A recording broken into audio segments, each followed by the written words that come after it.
welcome to the Barry Foster Show on YouTube, originating from the Ridge Floor Studios in the City of Charm, beautiful downtown Avon Park.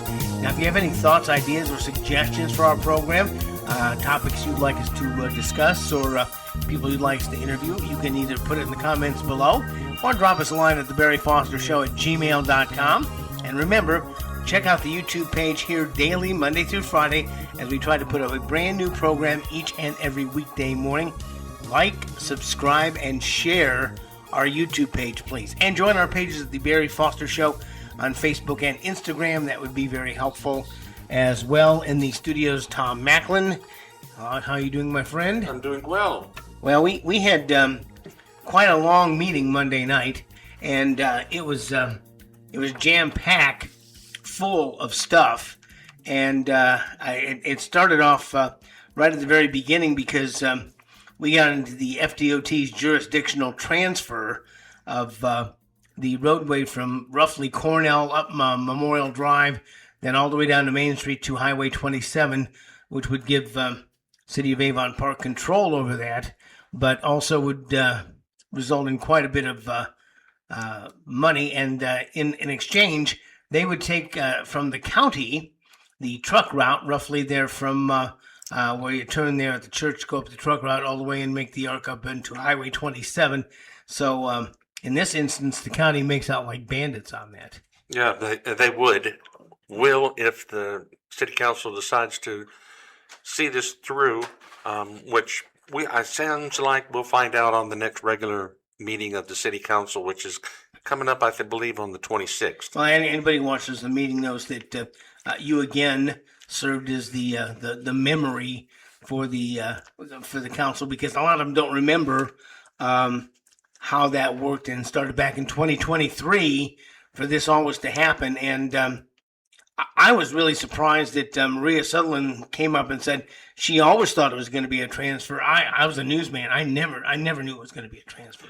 Well, as I had mentioned when you and I sat down and we talked about on a previous podcast that went live on the 5th of January, and I mentioned again the other evening, I watched a lot of videos.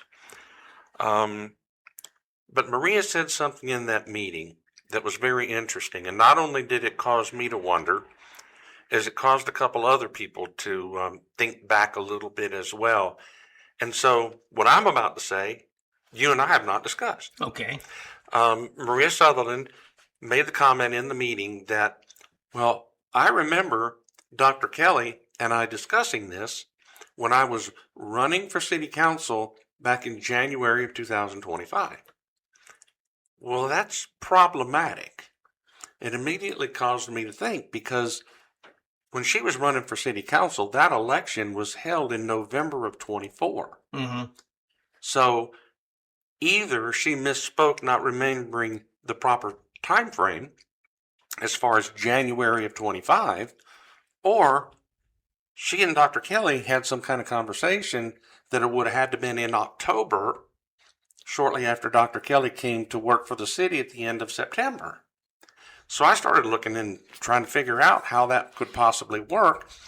I said, well, she obviously had some insight that other people, mainly the city council, didn't have, that Dr. Kelly must have either shared with her or Maria queried her and received from her.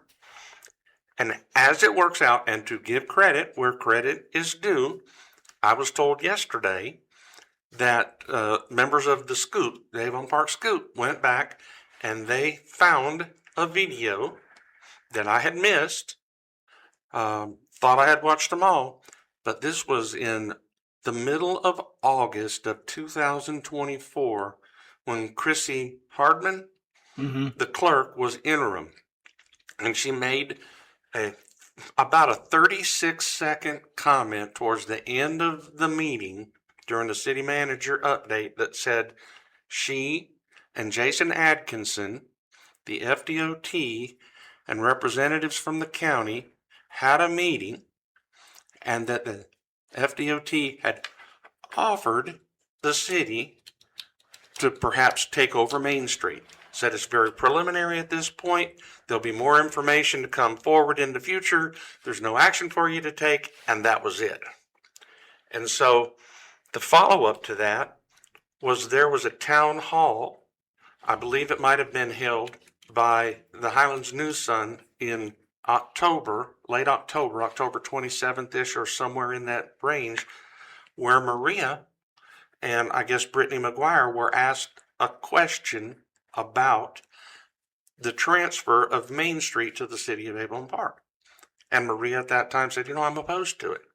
And I think Miss Brittany McGuire said there's some things that she likes about it and so on and so forth. And that was in passing. So those are two instances where it actually was out in front. But important to note that, as I'd mentioned, Jason Atkinson, as the Public Works Director, knew about it back before he left in February, having participated in some conference calls, but even attending a meeting in at least August of 2024 with the then interim Chrissy Hardman. So this was not anything that was necessarily initiated by Dr. Kelly. The wheels were already in motion before she came to work for the city of Avon Park. Now, to the extent that she may have either been led to believe or understood that the council action in May of 23 was part and parcel to the transfer, so that she was just stepping into a process that she understood, perhaps, that could be the point. Mm-hmm. So those things, maybe we'll find more about that, when the council reconvenes on the 26th. Certainly, Mr. Atkinson has had a long time that he's been mindful, maybe not of the entire scope, but that there was a jurisdictional transfer potentially out there that had been offered as early as mid-August of 2024. I remember in 2023 when the FDOT came to the city and they explained that, and the folks from Renaissance also went through the slides and went through the stand-up boards. But I stepped away from the radio in May of 24, so some of this I was not doing the news. I watched in rather. I was kind of detached interest. I didn't sit down and watch the city council meetings, and like I had in the past. So some of this, there's a. I feel like Richard Nixon, the 18 seconds they went off the tape, But she also brought up something of which I was not aware. She talked about a grant, an FHPC grant that was part of the transfer. And I didn't know anything about this grant that she spoke of. No, and I don't think it's actually part of the transfer. I think if it's something that the city decides to take over, that there are potential grants that they could avail themselves to in the future. I may not completely understand that, but I didn't understand that to be part of the transfer, but some grants that are out there. But she did make it very clear, both at that candidates town hall back in October of 24, and again last night, that she's not in favor of this transfer. She likes it the way that it is.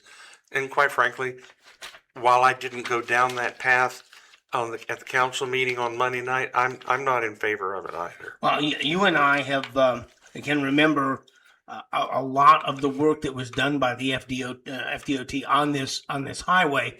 One of them was, I found very interesting, was that they milled down about half the level of this highway to get it down to where they could pave it again. And even from where we're sitting here at the Ridge Floor Studios on West Main Street, some of these gutters are very thin because there's a lot of asphalt in front of them. In some cases, they're just completely non-existent for all intents and purposes. And, as far as you mentioned before, and anybody that's driven Main Street in either direction, they know that the grade that all flows down towards Lake Verona, and without adequate curbing and guttering, the water is just going to go wherever it chooses to go, and not necessarily into the drainage. It's been about, I think, 12 years ago, maybe 15, and I'm trying to remember.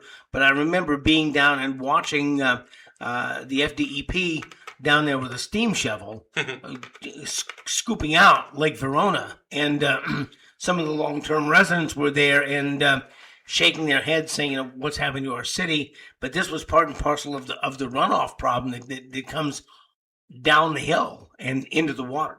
Well, there's a lot of silt, whether anybody realizes it or not. Oh my gosh! That collects along the roadway, and when we get the typical, late afternoon thunderstorms that we don't get often enough. We used to get a whole lot more often, but it picks all that up and it runs it to the first, drop off that it can get into the sewer system, and the next stop for it is as it enters into the lake. And so, yeah, there's a lot of sediment that ends in there. And probably more than 20 years ago, I can remember when they ran a plug, they called it a mule, through the drainage system and found all manner of things that had been dumped over the years. I think they even found a part of a bicycle that was in there.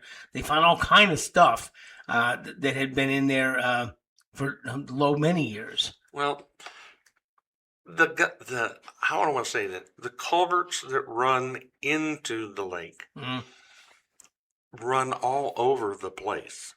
And let's just say it's rumored that some people, when they were younger, used to crawl up in there and they would play hide and seek, and they could travel all over underneath Main Street, kind of like when we were in band and we went to Disney World to march in parades.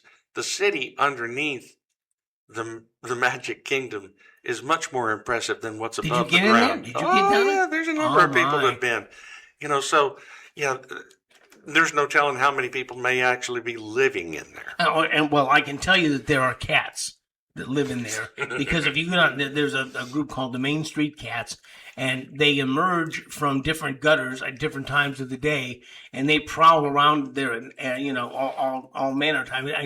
It's probably warm in the winter and cool in the summer, but they do that. So it's going to be very interesting to see how much of a burden, because a lot of the city council meeting had to do with money. I was very surprised, but then I realized I shouldn't have been surprised.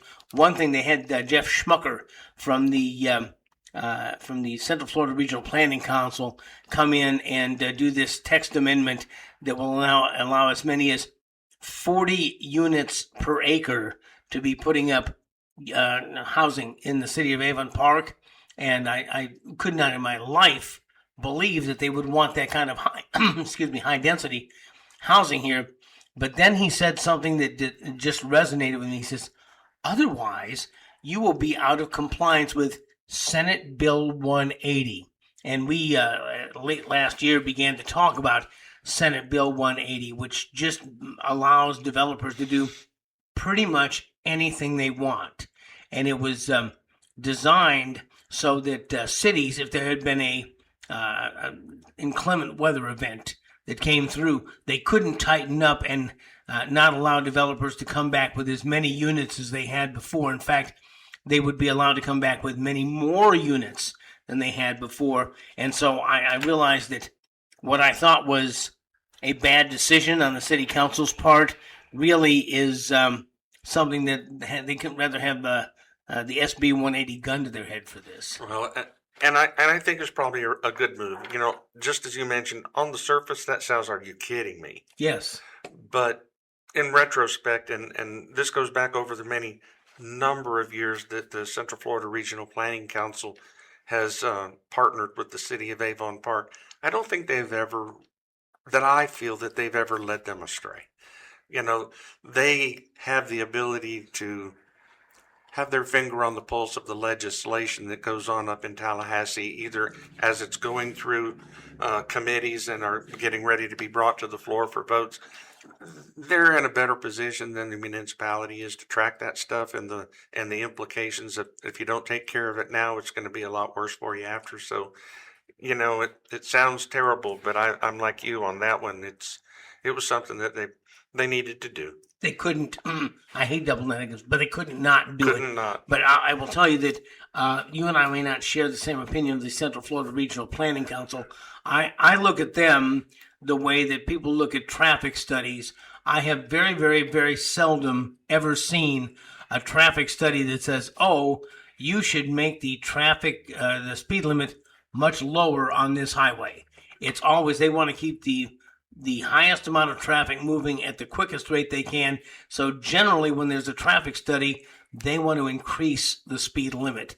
And I think the Central Florida Regional Planning Council has very little problem with increasing either the business industrial levels or the the density levels of any given city, anywhere in Central Florida. Yeah, and backing up just on the speed a little bit, as far as the traffic study that the FDOT did for Main Street here, one of the interesting things, and we'll see how it moves forward, because one of the main reasons that people wanted to modify the downtown, particularly in Zone 3, was to slow things down in Avon Park. Right. And part of that study was the traffic study that the DOT did. The speed limit right now is posted as 30. In their study, they recommend that to make it more walkable and safer for pedestrians, that it needs to be reduced to 25. Now, we'll find out how willing the DOT is going to be to back it down to 25 to coincide with the study they've done. If the city decides not to move forward, they may just say, hey, you know what? Business as usual. I have had the occasion recently to walk the streets of Avon Park on several occasions. Yesterday, we did an article where Sandra and I had gone to the hometown hangout, which they have the second Fridays of each month in by Museum Avenue. We walked down to the International Grill and Latin Cafe and went down there and had tried some stuff there. And then we walked down to the Poorhouse.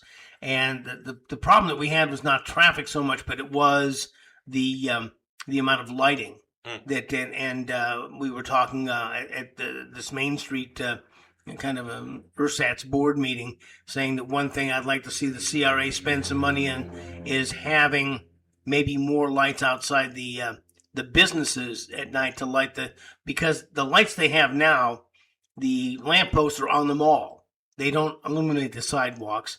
The overarching street lights are on the street, and there's a lot of places where if the businesses aren't open, there's really no light. And if you're old like me, you could trip and fall. Well, interestingly enough, and I heard you mention that, on that podcast that you are referencing about the hometown hangout.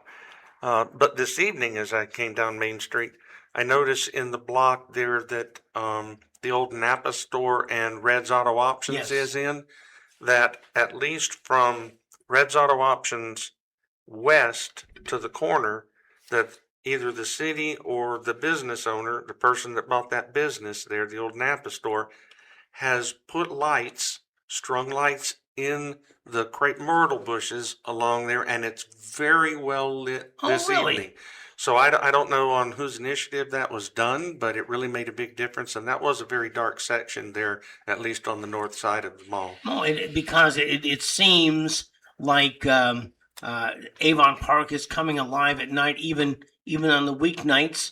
It was last night, in fact, that the Corey Greenway was up at the Poorhouse, and some of the businesses are staying. The restaurants anyway are staying open later at night. I have been to a couple of towns where they had a system where they would close early on one day and then stay open at night the following night. Up a small town in Ohio that I worked, they'd close early on Wednesdays, but then Thursday night, if you want to go shopping, that was the night everybody stayed open late on Thursday night. And I'm hoping that Avon Park will take a look at something like that too. Especially now during the tourist season, that they'll have one night where, things will be going on in downtown Avon Park, and we will need the lighting for something like that. Right. Yep. I noticed it, the other evening I noticed going down, again, Main Street, Pure Grit Boot Company up there by Maryland Fried Chicken. I mean, it was like 7 o'clock, closing in on 7 o'clock in the evening, and they still had the lights on and they were open. So it's nice to see some of the merchants that say, I need to be open a little bit later. There's people that are working during the daytime that just can't get to me, and they're making themselves available. Yeah, that's in Joe Gillian's old place. You're seeing kind of on the furthest east end, what they call the core area, that is developing, and then on the west end up by 27, you're starting. So hopefully they'll work both ends toward the middle, and the mile-long mall will come alive a little bit. That'd be great. I'm looking forward to it. Yeah. Another thing that and you and I have both watched for a long time, and you, of course, have been the former mayor, have seen, the city has just gotten done with this fiasco with Florida Airport Management, which there were some people who tried to warn them that this was their AIPP grant that they worked for many months on, probably better than a year on trying to get that, and this Florida Airport Management, which apparently was going to try to grow hemp out at the airport, and nothing seemed to gel. They did away with the original FAM and came up with FAM 2.0. That didn't fly. So now they're kind of back to where they were before, but they have now put an airport advisory board into effect, and it looks like they're going to let the pilots and the people who are interested in aircraft run the airport, and hopefully that will make things better than they've been for a while. Well, at least be an airport committee, an advisory board. Mm-hmm. You know, the city will still be running it, and we'll have employees out there. There's already one gentleman, I think they said his name was Jeremy, that came out of Public Works. That's working out there. But they're also looking at putting some more positions in place so that there's assistance out there. But I remember the day, and it's encouraging to me to actually hear some of the same names like Jimmy Renfro and a few others that, you know, served on that committee many years ago that have stepped up and said, yeah, I'm willing to do that again. So I'm encouraged to hear them reinstitute that and accept a group of, I believe it was 7 different individuals who are interested in serving the city in that capacity. And I look forward to it because I felt that we always had a very conscientious group a number of years ago, and I look forward to a return to that. Well, the city clerk's supposed to have the first meeting, but you're right. Jim Renfro, who's been out there forever and a day, Eric 70, Doc 70's son, is going to be out there. Sid Fernandez, Rick Hayes, Charles Lanfear, Terry Hancock, and Ivan Alonzo. And I'm not familiar with these guys, but at least 3 of the seats will be either pilots or aviation specialists. So it'll be people who have really a vested interest in the airport and do more airport kinds of things. So hopefully this will be a good launching pad for them, you know. Right. It's going to be good. And at least 2 of the members, if my memory serves me correct, and Mr. Hayes and Mr. Lanfear are already serving on the CRA advisory board. So they've already shown a level of commitment to serve. And I think since the CRA advisory board also has the airport CRA that they're mindful of, having them also participating on the airport committee, they're gonna blend well. And they've had to go back and do some things like they had to make their own airport lease agreement because FAM had entered into some of these T-hangar lease agreements that they didn't take over. So they're gonna kind of redo those kinds of things and put things back in order. So I'm looking. I'm just sad that some things happened during the FAM years that can't be undone. I'm particularly unhappy that the NASGRAS and the lawnmower racers were summarily kicked out, basically. And they have a nice facility out of the Flywheelers. Don't get me wrong; it's wonderful. It's a little more of a drive for me than it was before, and I thought it was a good tourist attraction, if you will, that they had that facility out there, and people would go out onto a corner of the airport, which was virtually unused. And I think you were with Joe Gillians and Brian Benton and some of those guys that went out there and really they hauled an old Chevy Nova out of the weeds out there. I mean, there was all kind of stuff out there. Well, it's an old landfill, you know, and then for the longest time, at least the section that the lawnmower racing facility was constructed on an old rodeo arena. And so we had to, you know, do a lot of demo out there. And of course, it was all hard packed clay. Oh, yeah. So there was a lot of pickaxe and railroad pick bars and stuff to get it done. But it was you know, the first of its kind, the first purpose-built lawnmower racing facility in the country. And got a lot of good memories out there and had a lot of time and brought a lot of people to town that to do that. And they come from a long ways for some of the national events. Well, you can be bigger and you can be better, but you can't be firster. No. You know, it's harder to be firster. And I was kind of interested in the fact that Randy LaBelle had his code enforcement guys out there and apparently it was they were taking money out of the right pocket and sticking it in the left pocket, but they were going to rent space out at the airport because there's no room at City Hall anymore, so they were going to run them out there, and they said, well, they're on the road almost all the time anyway, so this is a chance for them to have some office space and have a base of operations. Plus, I think it gave the airport a good group of guys to go out there and look at the holes in the fence and look at the other things that needed to be fixed out there. You had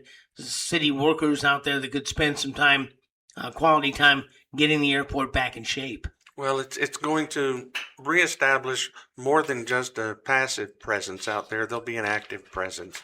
And I know it got a little bit contentious, and there was quite a bit of back and forth about the $3,400 a month of rent, and some concerns on the part of former Councilwoman Maria Sutherland as far as is this money budgeted? It's not in the budget. Where's the money coming from? And then now City Manager Jason Atkins had said, well, there's going to be kind of a wash on some of this money. It may be almost even because the lady that's going to be out there is going to be funded out of a couple of different areas, So I think having people on the ground, a constant presence in and out, not just sitting there, because as you appropriately mentioned, and Mr. LaBelle made it very clear at the meeting the other evening, they don't just sit around. They're out. They're a proactive, not a reactive code enforcement. I prefer code compliance department. And so if anybody needs to meet with them and they don't want to drive out to the airport, they're more than willing to make themselves available downtown. It's not a have to come out there. But I mean, I shared with somebody, it's the difference of if you're coming up Highway 27, do I turn right to go down Main Street to go to City Hall, or do I continue to go north to go to Walmart? I mean, the difference on up to Walmart is essentially the same distance to go out to Avon Park Executive Airport. So I don't see it as being an inconvenience. I see it being, myself personally, a benefit of having an extra level of security at the airport. And most of the time, people don't go to code enforcement. They pick up the phone and let their fingers do the walking, and they just call code enforcement and say, my neighbor, has tin cans in his yard, or whatever the issue might happen to be. And again, this was another of the famous Avon Park 3-2 votes after a rather heated and contentious. There was several heated and contentious exchanges there, but they decided that they'll go ahead and pay the $3,400 a month to put them out there. But really, it's money that's going into one pocket and back in the other pocket.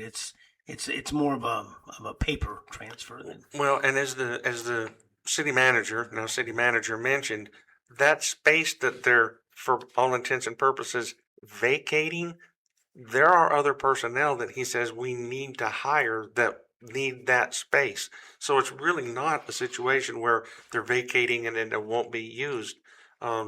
There's plans to bring more personnel on board to make the city run more efficiently in certain departments, and really it's a win as far as the space is concerned. So, and it was after that my pen really exploded into flames, because after that I'm trying to follow along in the city council agenda here, and I'm sitting there beside Ramona Washington, and all of a sudden they decided to get into a discussion about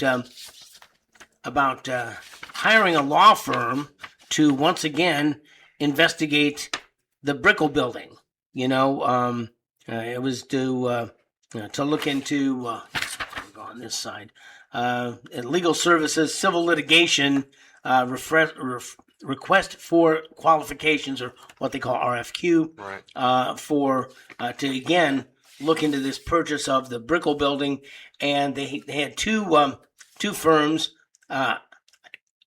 Schutz and Bowens, or Schutz and Bowen, and it was Sabatini, and there was 1 point separating the two, but the number that I really was worried about was that apparently they paid Gilchrist more than $100,000, and they're looking at spending 4 times that much on this new law firm. I would venture to say that the 4 times as much dollar value that you just referenced won't even cover the tip of the iceberg if this thing sees itself through to fruition in each of the actions, because they're wanting to file suit against 3 different individuals. So that's going to be a big thing. In all likelihood, they heard it from somebody that got up and spoke the other evening, and I've talked to some other people privately, not members of the city council, that have been familiar with litigation similar to this in the past, and they said this will likely draw us out 3-4 years into the future and probably be in the multiples of millions of dollars before it's over with. And I'm not at all sure. Gilchrist came back with a report which some of the people involved alleged was, let's use the word incomplete, that they did not investigate or did not interview some of the other people who were involved in this and who could have given information. And this will be at least the 3rd time that they've gone through this. And the Florida Ethics Commission found him blameless in the Brickell Building. They dinged him for a couple of pretty much clerical errors on something else, but it wasn't worth prosecuting because he didn't actually do anything wrong. It's the kind of go and sin no more kind of thing. And then they went back with the Highlands County Sheriff's Office, and they investigated him. And then they went and hired the Gilchrist law firm. And I wonder at what point do these become frivolous lawsuits? Well, certainly the court would be the ones to decide that that's the case. I wouldn't necessarily call it frivolous, but at this point I would call it self-defeating. It's doing nothing to benefit the city of Avon Park, in my opinion. Those that say there was harm done to the city, I struggle to find it when I drive up and down Main Street. There are so many people that I talk to, and I'm sure you have as well. And just last night down at the poorhouse, when it was packed, you couldn't get in there. I had to leave early because there was no place to see when Corey Greenway was there. And so things are happening in the downtown area, and most of it is because of the development of the Brickell Building, the sale and the build out and the development of the Brickell Building and the area around it. So I'm not looking forward to this thing moving forward. I would hope that, let me put it this way. I don't believe any law firm worth their salt, and in this case, the ones that they've just decided on, is going to take the Gilchrist investigation and use that as their starting point. They cannot operate on the assumption that everything in there is what they should begin building from. They're going to have to go back and start from zero, because all of the investigation that was done, none of that was sworn testimony. And if they are as good as we're led to believe at the Monday night council meeting, and if they're worth as much money as they're going to be charging, as Deputy Mayor Jim Bernard mentioned, relative to the one that they did not choose, then they'll certainly want to do their own groundwork from the beginning. While they might look at that, they can't afford to take that as the gospel, and then that be what is the undoing of their case. Well, Councilman Bernard said, last year Gilchrist was hired at $60K. It went to $100K, and he said that the lawyers for this other firm, which I believe Schutz and Bowen was the one they selected, were at least one of the attorneys was getting $500 an hour.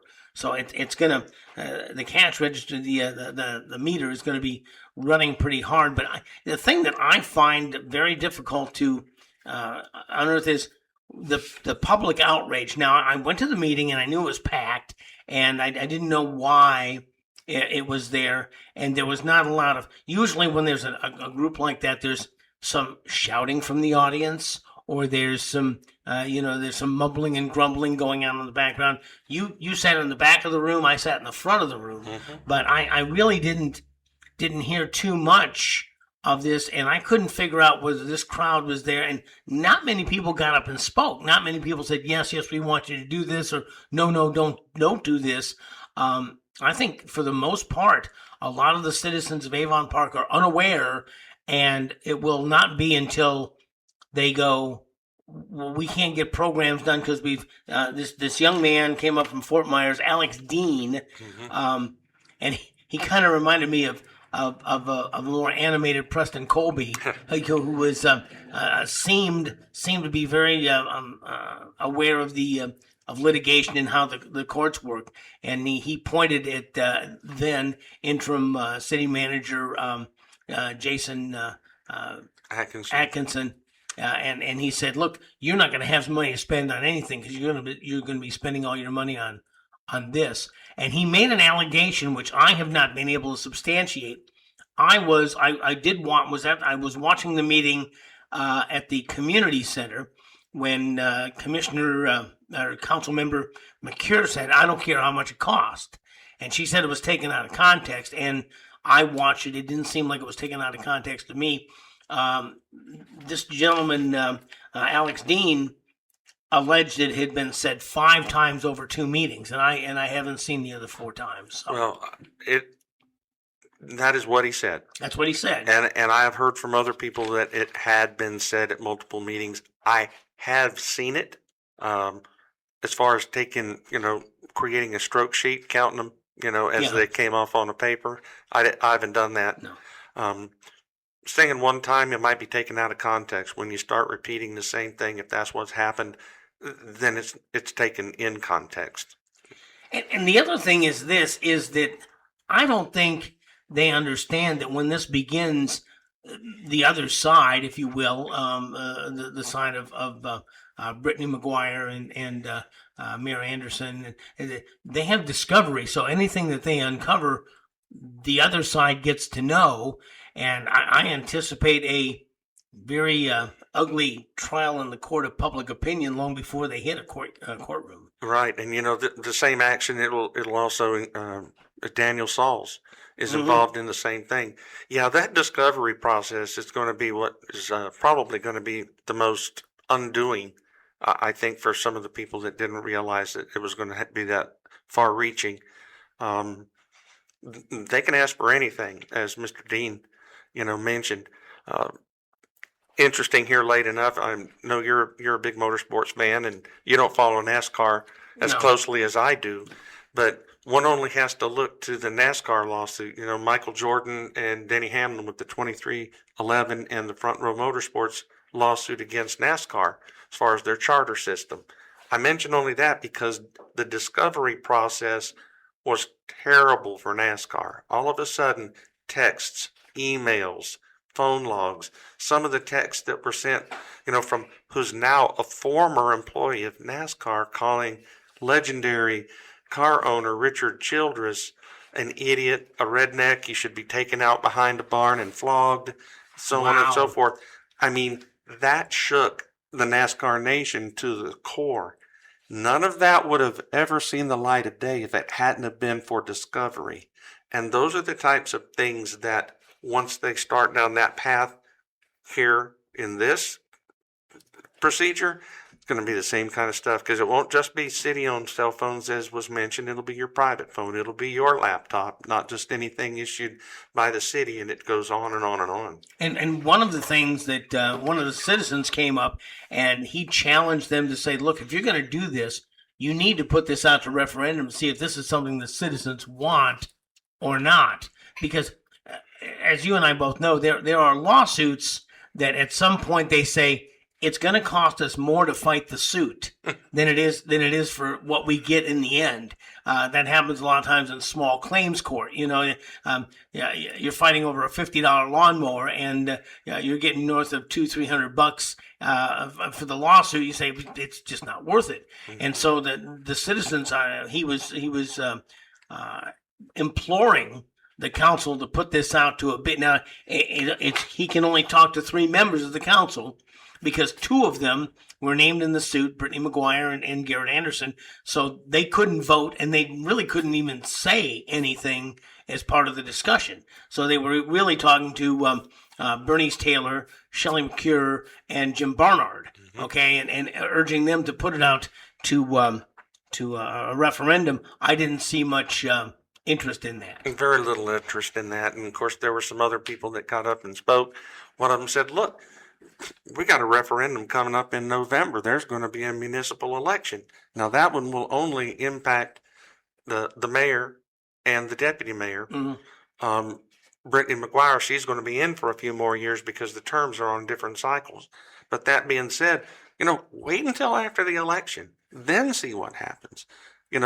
Also, the deputy mayor, he offered a motion that died for a second that was, hey, if we're going to do this, we need to cap this action at $100,000. Yes. That if it's going to cost any more than $100,000, we put it on hold and we put it on the ballot and let the citizens decide whether or not we go forward with it. Well, and again, only 3 people were involved in any of that discussion, and I didn't see any interest by Councilman McCure or Councilwoman Taylor in doing any of that. There was just none of that. And No. A citizen asked, and I thought this was the most telling question of the evening. He says, what are you to gain in the end? Okay, what are you to gain in the end? Because the Brickell Building had sat vacant, as far as I know, at least 3 decades. Okay, and maybe longer than that. It was vacant when I came here in 1986. A good long time. And so it was vacant before. That was the first time I even heard of this building, and I watched for many years as it just sat vacant, and someone bought it and they didn't do anything with it, and they put it out to bid. And one of the provisions of the bid was that you had to, whoever got the bid had to start work, I think, within 6 months. Might have been a year, but I'm going to say 6 months. They weren't going to let it go, and there is a business model now, and we see it at work in Avon Park. I see it at work in Frostproof. There's other places where someone buys a building, lets it sit vacant, and uses it as a tax write-off. They have no interest in selling it. They have no interest in they price it way above its worth. They have no interest in putting any people in and renting it, that they want to show a loss, and they have to show a loss. And they didn't want that to happen again or continually to the Brickell Building. So they came in and they were saying, well, they get they get the building back, and Aaron says, we don't own the building. Right. And so it was put out to bid, and as I remember, there was one bid. There was just one bid. Well, it went out twice. The first RFP went out and it came back without any interest at all. No bids on the first RFP. When it went out the second time, it came back with one, and that was the one that Daniel Sauls, put forward, and that the council voted on. I believe the vote for that was like 4-0. I believe the mayor abstained. Yes. But so it was a unanimous vote with an abstention, and they moved forward. But like I said, it went out twice. The first time, no interest at all, and the second time, only one. So, Daniel Sauls, I think, has done a great job at working towards building it out. He's diligently been working down there near about all the time, and it's had a positive impact in the downtown economic health of that particular area in town. It's been a positive. Some people have obviously, for whatever reason, their reasons are their reasons. They like to see it come back to the city. There was even the one gentleman, again, I believe you mentioned his last name might be Dean from Fort Myers. He said, "What do you want? You want the building back? Pay the man. Yeah. You want it back here? It's valued at $2 million. Go ahead and give him, what was it, $1.5 million for it, Well, if they win the building back, they're going to have to pay for all the improvements that were made. And there's quite a bit of improvements. They put in the gym. Mm-hmm. They put in the gift shop. There's a restaurant coming in there, and they've got the poorhouse tavern, whatever you want to call that. It's about as much of a restaurant as it's about as much of a tavern as Beef O'Brady's is a tavern. I would agree. Yeah. It's as much of a restaurant as it is anything else, and it has brought nightlife back, and so it's going to be interesting to see how that goes. And they had this huge fight, this very contentious fight and then they turn around and say, well, we want to develop the downtown area, and Jessica Carlson has left. She gave her her state of the city report and left, and now they've got what's her name? Jeanette Warnock. Wanzer, Jeanette Wanzer in there now, and they have to recut the job description because when Jessica Carlson came in, she was so qualified. They make her the economic development coordinator as well as the head of the CRA, and Jeanette just doesn't have those kind of props. So they're going to have to make her just a CRA director. But, she did mention that she'd been had done work with the CRA in the past and also been in finance. So she is not someone that doesn't have skills. Right. And so trying to put together a job description, even if it's only for an interim basis. So I've never really heard that they want to make her full-time. I had heard, quite frankly, from Ms. Carlson, when I had a breakfast with her shortly after she announced her resignation, that this was just an interim appointment until after they selected a city manager, and then they were going to decide what to do. But it really kind of feels to me, at least in the meeting of Monday night, that they're trying to fashion a job description that will kind of be customized maybe to the skill sets that she has, and maybe she's just going to be the person and not advertise for it. I don't know. But, there was some discussion about that particular job title, whether to go ahead and just adopt it that evening.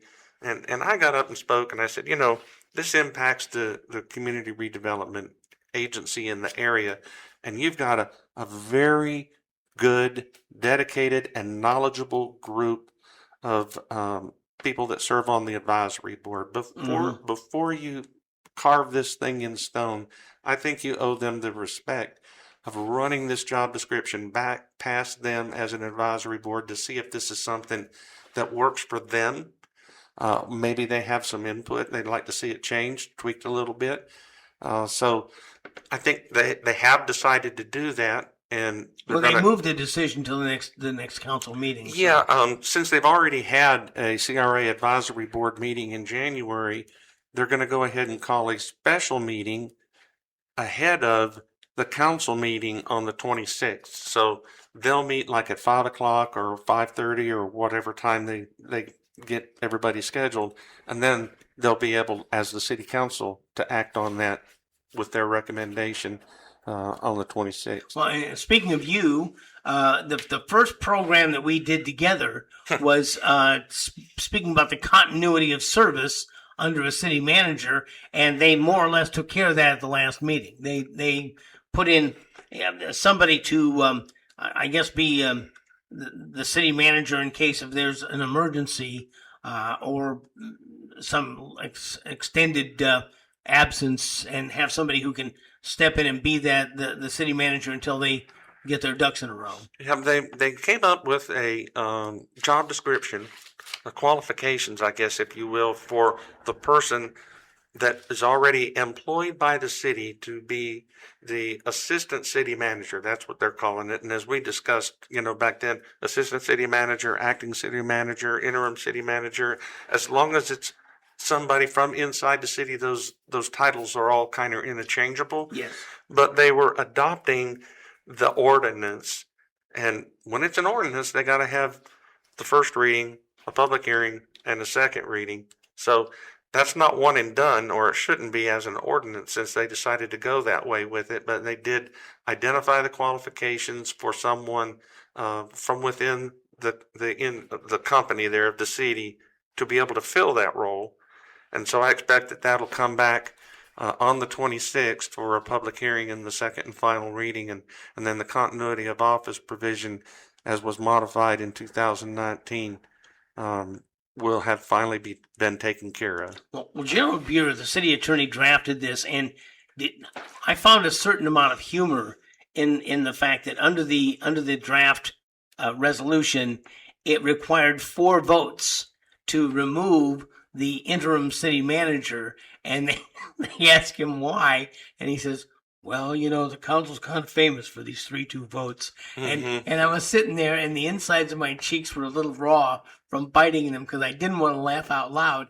But it was interesting to me to watch that they wanted to at least leave him in, or her, whoever. Until they resumed their normal duties when they got another city manager in there to take over and run things again. Yeah, and back when the council was discussing even the charter change back in the early part and up to May of 2019, before it went to referendum, Jerry always used the advise and consent phrase to say, city manager can bring somebody, they advise you this, I think they'll do a good job, you consent, and then that'll be the person. I never dreamed that they would have to come up with a job qualifications and description and have an ordinance passed to get that done, because in the past they've always just been happy to say, I'm going to be out of the office for a week, and I think Andy Marcy, the fire chief, would do a great job. Somebody. And they could do that in an advise and consent mode. Now you might have a fire chief that would be the one that needs to be it, but maybe now Andy or somebody else might not have all the qualifications they decided are necessary. It's almost like they're hiring a city manager through this ordinance process, but at least they're addressing it, and for that I'm thankful. Yes. So it's sometimes it's nice to be heard and paid attention to. Well, speaking of the city manager, this is the cherry on. There was as you can tell, there was a lot going on this meeting. Busy meeting, and a lot of things that were very important. But I watched the 2 hours and 53 minutes of. You were there, and I didn't go, but I watched it on video. And were you surprised at the council tabulations of the guys that Mr. Fairfield? The guy from the Department of the Interior, he got 136 points. Jason Atkinson, the former Public Works Director who's in there now, got 143. And Stephen Honeycutt, who was a former city manager up in Polk County and former councilman as well, he got 145 points. Were you surprised at the numbers there? I want to choose my words carefully here. Yes, okay. I'm more disappointed in the numbers that we see here than I am surprised. And I say that because the method that they used for calculating these numbers, I believe, is very, very flawed. I understand that, at least in the state of Florida, and it may be this way nationwide, that veterans get preference. All right. Preference means there's bonus points awarded to them straight off the top. Were they all three veterans? Only two. Only two. Mr. Fairfield and Mr. Atkinson. So, if you will, Stephen Honeycutt began with a 17-point deficit that he needed to make up. The other two guys were out of the starting block a few steps before he got to run, yeah. Yep. And so what we also have here is something that I believe should never happen, and that's the council being aware of who the veterans were. Oh, really? In advance. So let's just, for the sake of the conversation, say I'm a big Honeycutt fan, but I know he's going to be at a 17-point deficit because I've been told he does not get the veteran preference. Well, what am I going to do to the other two candidates if I want Mr. Honeycutt to win? Well, I'm going to have to rate them lesser. Maybe in an area that they're equally as qualified in, but if I want my guy to come up on top, I'm going to have to pull short numbers on some of these others. And to be honest with you, I have seen this kind of thing happen in city manager evaluations. I have seen a city manager get straight zeros across the board because they were so disappointed. They were so disenchanted with the city manager. They wanted to bring their score way down. So I understand how this works, and it happens in a lot of these kinds of joint tabulations among council members. Well, I have a copy right here in front of me Yeah, of the tabulations of each of the council members for each of the candidates, that also includes the veteran preference. And I'm not going to call anybody's names out because I just don't think there's any value in doing that, other than to say one council person who obviously didn't want one candidate to do well scored them at 68 points out of a possible 170. Wow. But the person that they really wanted, with the maximum number in each of the categories that you could get, was 5.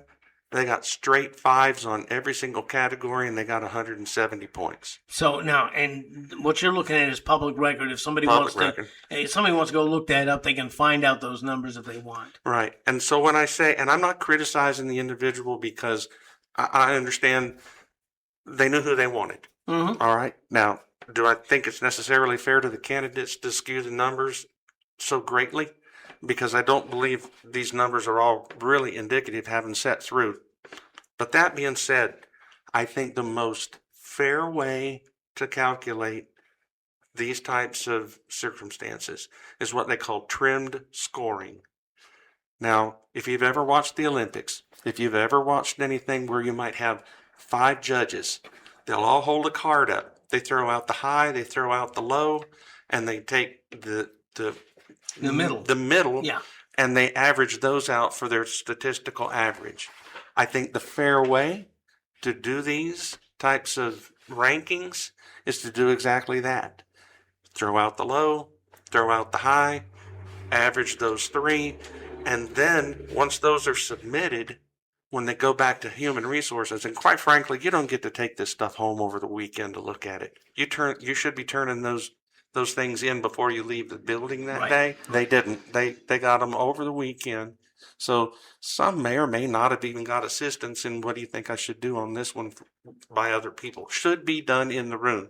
But they turn them in on Monday, and then because they shouldn't know who the veterans are or aren't, when Human Resources takes this and calculates them, then they add the veteran preference. Mm-hmm. Now, I've done that with these rankings, and the highest scoring person using the trimmed scoring and given the veterans preference was Jason Atkinson. And his average would have been 153.33 points. Second would have been Stephen Honeycutt, who didn't get a preference. He didn't get the bonus points at 144, and then Jordan Fairfield came in behind at 134. So it would have flipped your number 1 and number 2 ballot counts. But again, I think there was kind of a torpedo run through the bow of one candidate ship by having such a low score given to him and a very high score given to another candidate to run it up. Well, I watched this and I remarked to Sandra, because here I am carrying my phone around, listening to these interviews, and I said, "This is pretty stiff competition right here."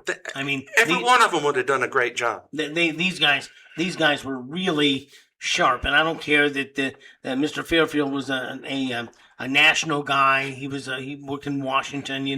He worked with a $754 million budget. Mm-hmm. Just for his department and Department of the Interior.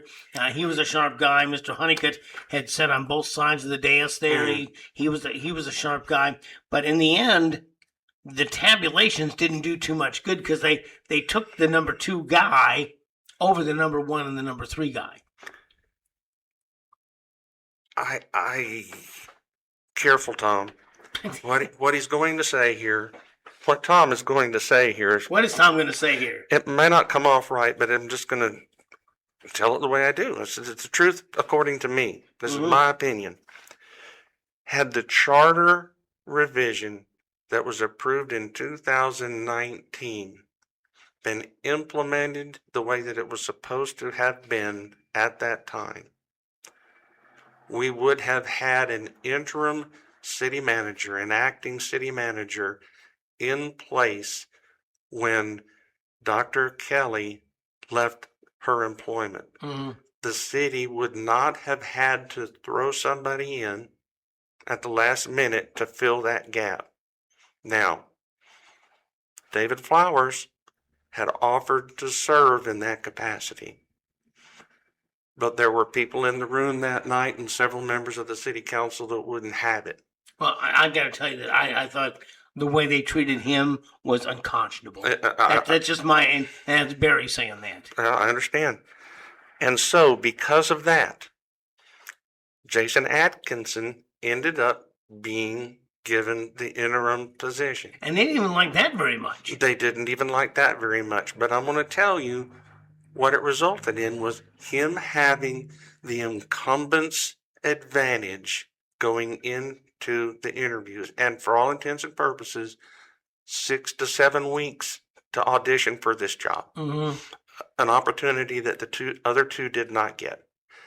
Did it have an impact on the decision that was made? I don't know. But I'm just saying that everything that happens, has a reaction.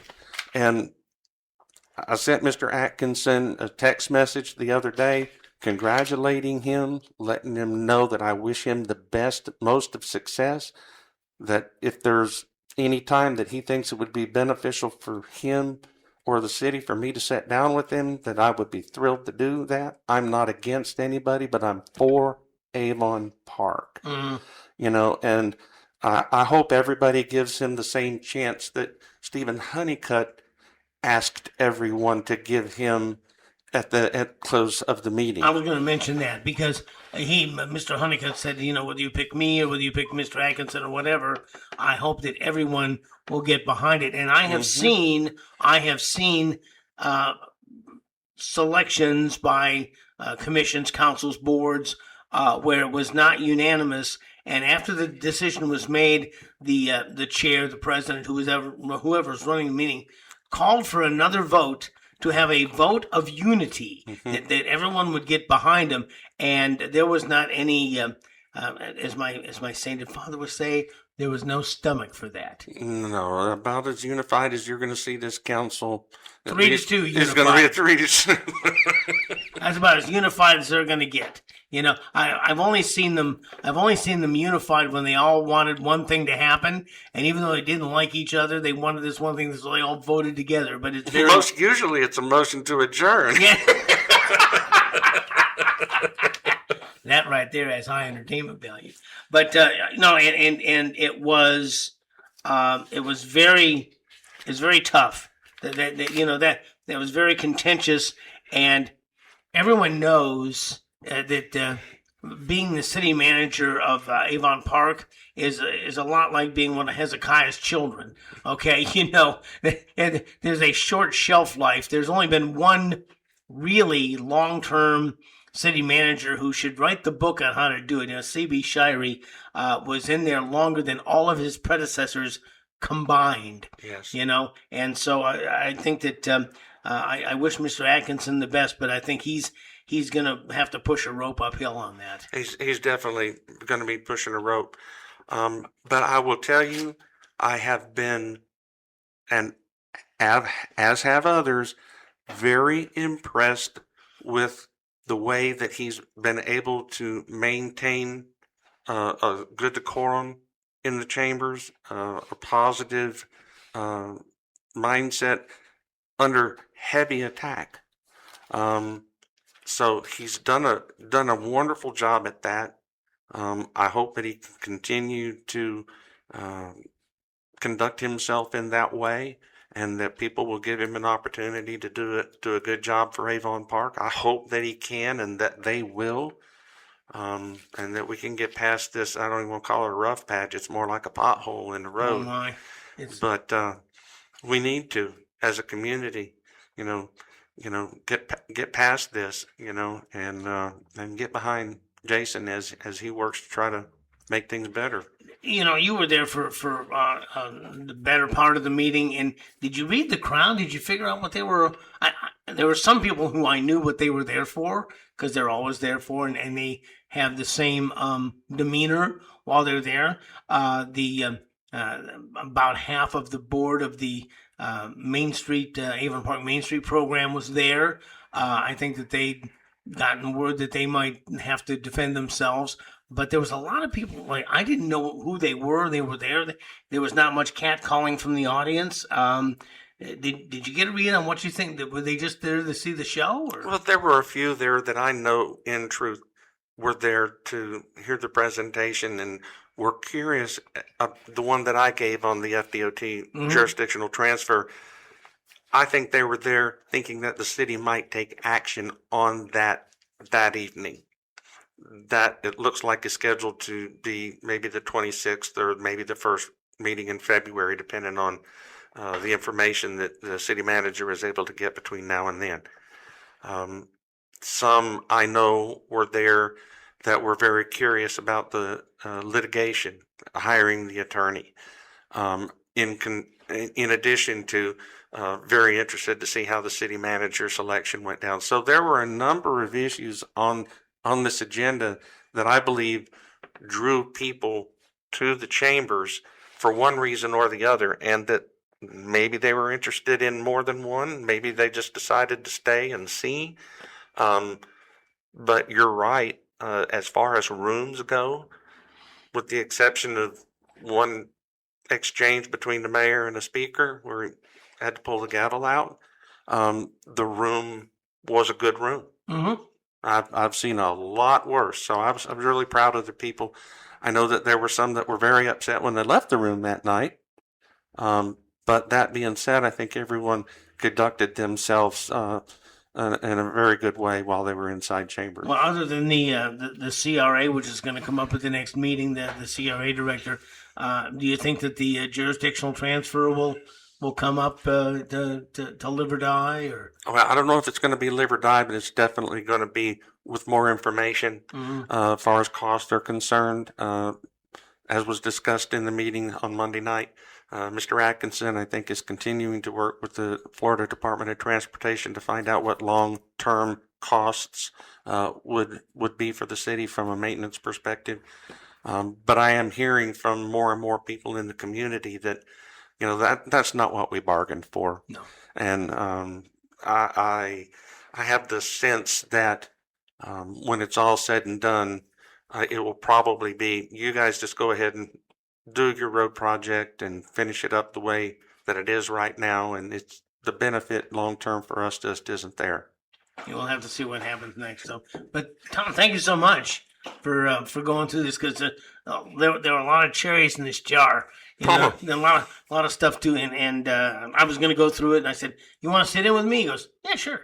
So I appreciate that, because you had an interesting. I was looking from the front of the room. You were looking from the back of the room, and we were kind of watching. I was waiting for the big explosion, which never came. So. Well, I actually was sitting near someone who this was their first time to sit in a council meeting from beginning to end in chambers. That they admitted to me, I watched these on a regular basis on Zoom. I didn't know there was so much going on in the room. Oh yeah. I said, there's more going on in the room, it seems like, than is. You don't pick it up on the sound, no. And you sure don't see, the reactions of the people that are in the chambers. So if you are someone that routinely watches the meeting on Zoom, which I'm grateful that it's there for those that, maybe can't get there, you owe it to yourself, if for no other reason, just to see what goes on inside chambers that you never see, to come down and you may be compelled to stand up and exercise your right to speak up.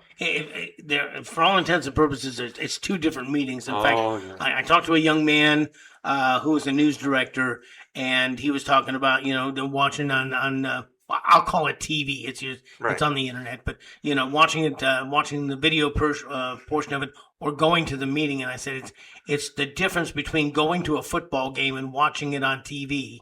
And I said the one thing about listening to it back, especially, you can stop and wind the tape back or push the cursor back and listen again to make sure you get it right. But you can't see what's going on in the audience, and right. There's a lot of dynamics going on there. So it's two different meetings, and if you've not been to one, but again, Ramona and I were sitting in these these card table chairs that they have, and she and I both were getting TB, a serious case of tired butt, and for many years I had made the observation, if you wanted the meetings to be shorter, take the seats that the audience is sitting in and put it up behind the dais and give us the big comfortable chairs.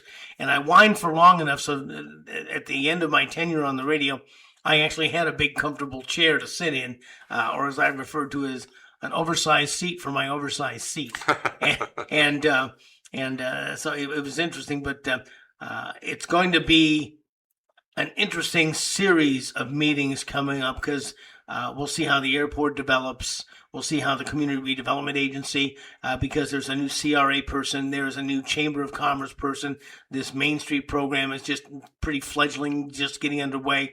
I'm hoping to see that these kinds of folks will begin to work together, and things will get together and work in the right direction. I hope that's the case. Yep, I sure do. Again, Tom, I appreciate you very much. You've been listening to the latest edition of the Barry Foster Show, recorded at the Ridge Floor Studios located in the city of Charm, beautiful downtown Avon Park. Any thoughts, ideas, or suggestions for our program, you can drop us a line at thebarryfostershow@gmail.com. We'll try to have a new program up here each and every weekday morning.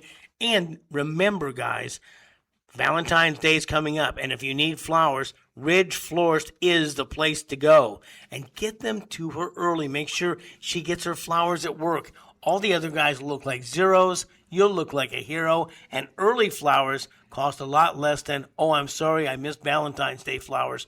Those run into the I'm sorry bouquets run into real money. Okay? So please, Ridge Florist, 863-382-4477. ridgefloristofsebring.com, or stopping by 111 Memorial Boulevard, just north of the intersection of the Sebring Parkway and Highway 27. Like, subscribe, and share our YouTube page. Please, and join our pages at The Barry Foster Show on Facebook and Instagram. As we continue to look for truth, justice, and the American way, Barry Foster and Tom Macklin, and we'll see you next time.